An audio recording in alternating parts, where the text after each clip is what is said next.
ghafla themselves, or they've gone mad. You know, inna la fi zamanan, inna la fi zamanan li farti shududihi, man laysa yujanninuhu falaysa, man la yujanninuhu falaysa bi'aqili. You know, we're in a time that's so extreme in its madness. If it doesn't drive you mad, you are mad already. Welcome to the modern world. Yeah. And then they wonder why Fort Hood and, you know, and Cleveland and Florida and what, you know, people are going mad because the world has gone mad. It's an insane situation. And the psychiatrists, you know, when they go mad, they're supposed to be treating the mad people. And that's exactly my point, is that when the people that are treating have gone mad, you know that things are bad. Because the Muslims are actually supposed to help people. You know, Algeria, who's from Algeria here? Nobody's from Algeria? Moroccans, I know. Nobody's from Algeria. Algeria, 200 years ago, was sending aid to Europe during the famine. Wheat. Aid to Europe during their famine. Algeria. I'm not making that up. It's Algerian history. Sending aid. Like now you have Western countries send aid to Muslim countries. Only 200 years ago, Muslim countries were sending aid to Western countries.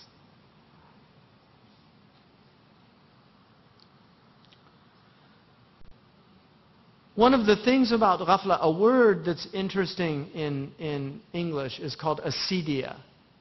It's not really used anymore. And it's interesting words that disappear, right? Like sin. Do you ever hear anybody use that word anymore? Sin, seriously. People, you'll never hear sin. Have you ever heard anybody on TV say sin? They don't, unless it's Sunday on those funny channels. And then they use it too much. That's all they use. Which leads one to wonder what's going on there too. But sin is a beautiful word.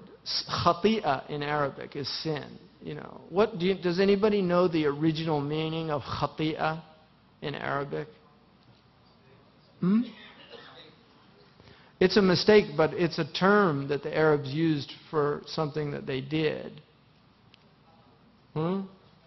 It's an archer's term. In classical Arabic, the khati'ah was to miss the mark. You know what sin means in Old English?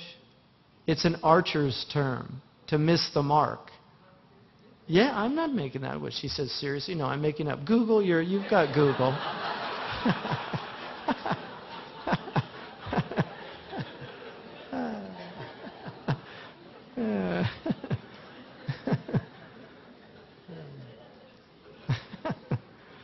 Okay.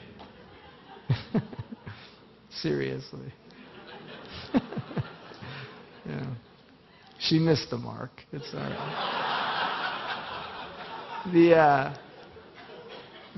What is the idea of missing the mark, if that's what a sin is?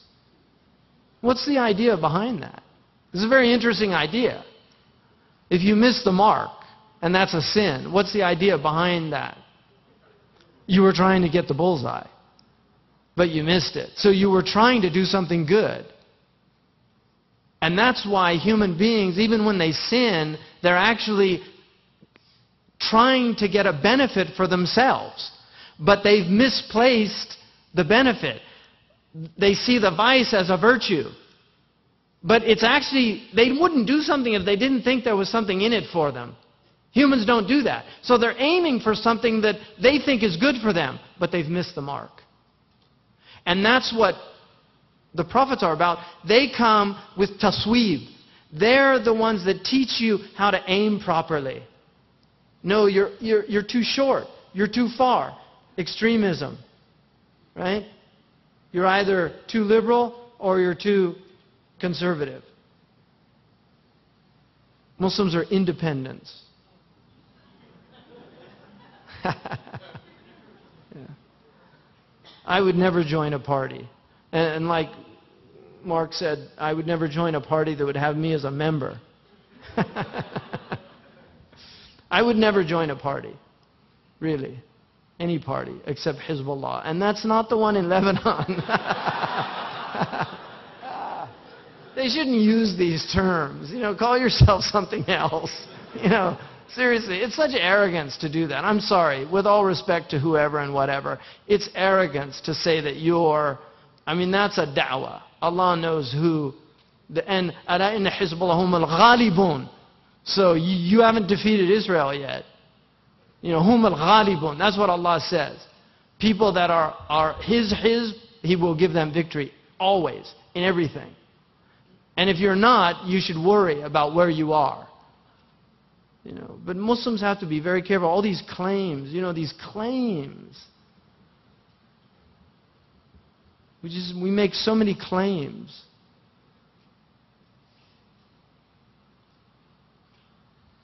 And we get into politics, and then people get mad. He's dissing Hezbollah. Allah. لقد حق القول على أكثرهم فهم لا يؤمنون. The qawl, حق القول, ثبت القول, it's been confirmed on the majority of them that they're not believers. They don't believe. And حق القول لأن جهنم من الجنة والناس أجمعين. That Allah has أصحاب النار. There's people for the fire. That's what that means. إِنَّا جَعَلْنَا فِي أَعْنَاقِهِمْ أَغْلَالًا فَهِيَ إِلَى الْأَذْقَانِ فَهُمْ مُقْمَحُونَ. We have placed in their necks أغلال, these collars. And they're big collars, so they can't bend their neck. فَهِيَ إِلَى الْأَذْقَانِ, they're up to the chin. فَهُمْ مُقْمَحُونَ. And some say the ghul is the hand, so they're actually tied like this. Right, that it's like that. So they have collars that have their hands tied up, because the ghul is a qaid for al-yad. So Allah, and this is what's called in balagha isti'ara tamthiliya.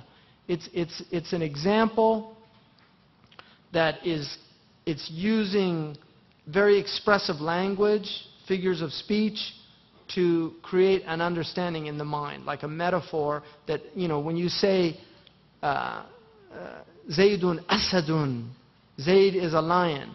You don't mean that Zayd is an animal that has a mane and teeth and growls or roars. You mean that he's courageous. So it's a way of driving that point home and creating a tamthil, an image in the mind of a person that enables them to really see the reality of these people's state. So that is the majority of scholars say this, because it's talking about these people specifically who were being called to Islam. And what's worse about them is that they weren't even interested in examining the proposition. And that's what acedia is. The word acedia is translated, it's a Latin term, but it's translated as sloth. But in Christian theology, acedia was not laziness, that people are lazy in their work. It was spiritual laziness, that people weren't interested in finding out the truth. That's what acedia is. And so this is really the warning about people that are suffering from spiritual acedia, that they're like people that have there's no humility. Because what do people do when they're humble?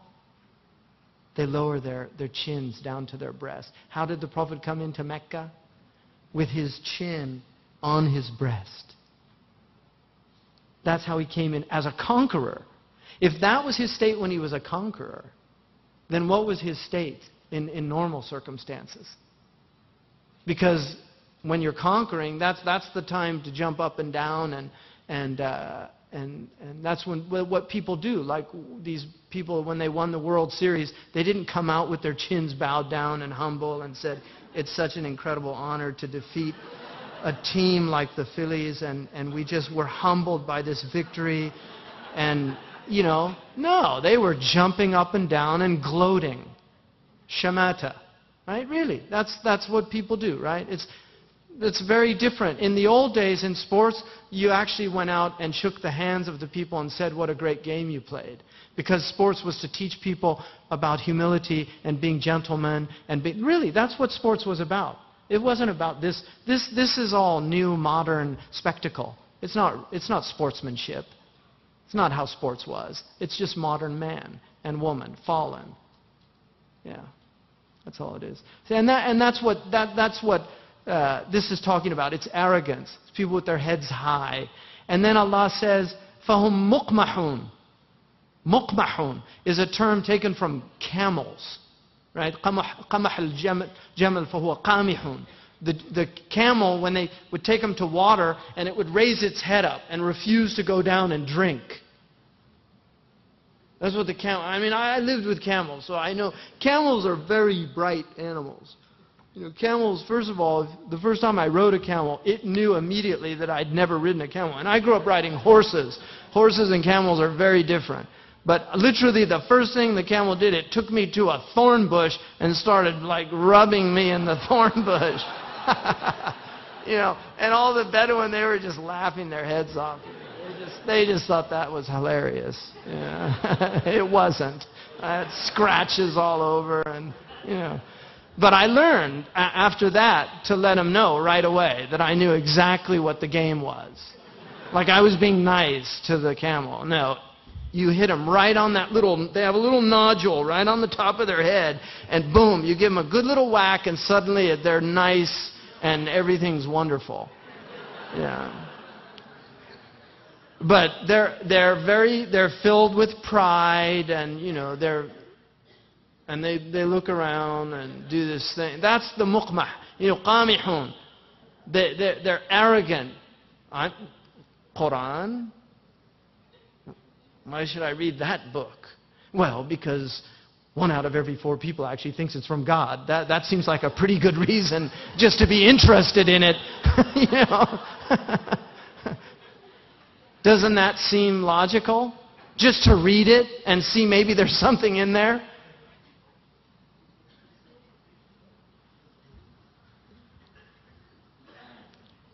وَجَعَلْنَا مِن بَيْنِ أَيْدِيهِمْ سُدًّا وَمِنْ خَلْفِهِمْ سُدًّا فَأَغْشَيْنَاهُمْ فَهُمْ لَا يُبْصِرُونَ. And we put before them a sud, which is like a barrier, or sad in house. It's a barrier.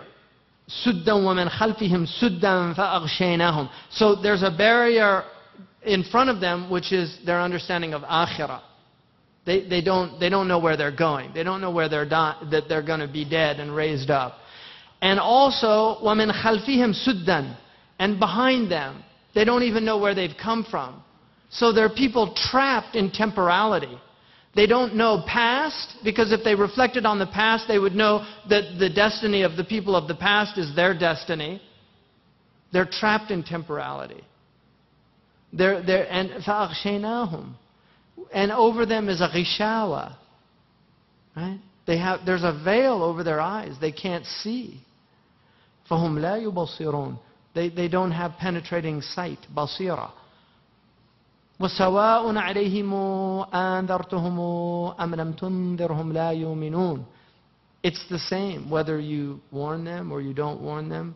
They don't believe. Now the problem, and this is important for Muslims, one of the problems with modern Muslims is they assume everybody's kafir if they're not Muslim. These verses aren't talking to everybody who's not a Muslim. They're talking about people who are arrogant, puffed up, filled with pride, and wouldn't give you the time of day. Read the descriptions of the kuffar in the Quran. They're jawwal, they're mutakabbir, yistakbirun, they're mukhtalun fakhur, they're zalimun. I mean, these are the attributes that Allah gives them. Most people are nas. A lot of them are just in ghafla. They're just nas. That's why Allah first calls people Ya ayyuhan nas before He calls them Ya ayyuhal kafirun or Ya ayyuhal ladina kafaru. He calls them Ya ayyuhan nas. Because initially He didn't call